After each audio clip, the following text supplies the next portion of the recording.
Guys, do you know what I just found out? Literally 10,000 people in LA use a van or a car as their apartment. Like, there literally is an article headline that says, "A real estate boom is coming." What? As you guys know, I'm super into different alternative living style setups. I of course did the tiny apartment tour in New York, the tiny LA apartment that was also a treehouse, and for the 3 years that I was kind of traveling the world before living in New York City, you can say that I stayed in some pretty alternative living situations. Anyway, this is my experience, and this is a tour of my tiny van apartment in LA.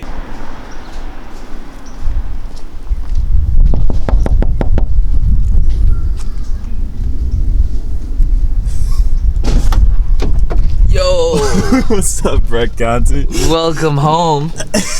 Okay, so welcome to the van setup. Of course, over here we have the seats to the front, and back here is kind of the flags to the living room. This is a blanket setup, which, I mean, it could accommodate like 3 or 4 people just sitting on the ground, just, I guess, talking or drinking something. So to be honest, like, with the space that is in this van, which is not very much, this kind of, it almost utilizes it pretty well. Now, in the living room, other than the mat, we have kind of like different art pieces and different flags just like all around. Also, this is a complete necessity that you need in a van setup or a car setup or wherever you're sleeping, are these little like white lights, or over here, red lights. Of course, it doesn't matter right now because it's the middle of the day, but at night, if you arrive to this place like Brett and I did, it's a little bit difficult to see around, and especially to live here. Over here we have kind of like a dream catcher,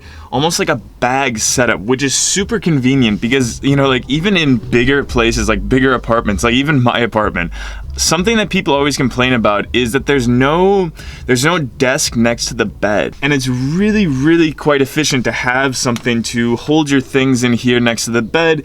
And it's also cool that it's a, you know, woven dream catcher. Also, before we move on, these Buddhist flags are lining the entire van, making for a pretty cool and meditative, I guess you would say, vibe. Okay, now moving on to the main attraction, I guess you would say, like, the main quality about this van is the bedroom. The bed itself is quite impressive for me. Like, when I decided to stay in a van in LA, I thought there was absolutely no way that they could get like a good setup bed here. This is a full bed, like an absolutely real mattress, a customized bed frame.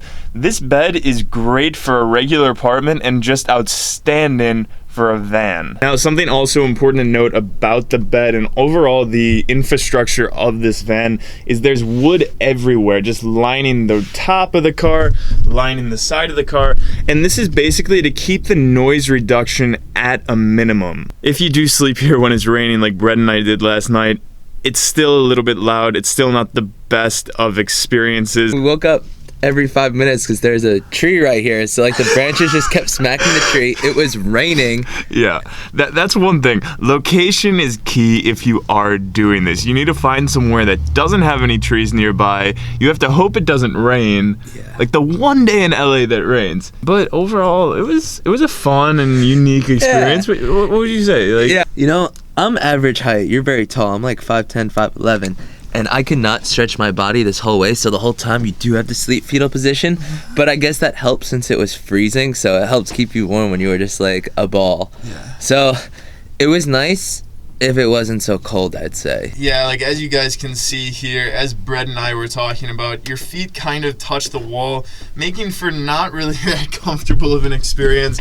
Now, in terms of the hominess factor, like feeling that you actually have a home, feeling that you actually, you know, live in this van and it is a home, I see like these things over here, like the things that like attach to refrigerators and stuff, like photos, like different like signs, like different things that mean a lot, like donuts. And for me, this is a huge hominess factor. Like my grandma, she hangs up like all of these things on her refrigerator, so it makes me feel at home, and it makes me feel like I could turn this into a home. In terms of like the security of this, like of course you're parked on the side of the street, which is not the safest setup in the world. Like you don't know who's going to be walking by there at night, so you have to take security measures to make sure that this is not necessarily a normal car or van. Like for example, this door here, it doesn't open. Like it's completely bolted shut so that nobody can come in. So overall, guys, I mean, it's your interpretation of your circumstances, of your needs, of really anything that you have in an apartment setup, in a van setup, or your living setup overall. But anyway, guys, the reason that I wanted to make this video is because I wanted to show you guys that, you know, it doesn't matter the dream. It doesn't matter like if you want to travel the world, you can do anything. You can literally do it like right now. It doesn't matter about your circumstances. It doesn't matter about your financial situation. You can literally accomplish anything. You can go for it. You can like travel. You can get to your dream. It's just that you need to figure out a way to do that. And you know, if your dream is coming to LA and just surfing, or you know, traveling, or doing YouTube, or whatever that is, like you can start with, say, a van setup. You can live in a van. You can do all of that stuff. I tend to travel quite a lot, so if you would like me to do this sort of like alternative living style of experience in your city, let me know that down below. But anyway, guys, I hope you enjoyed that video, and I'll see you next time.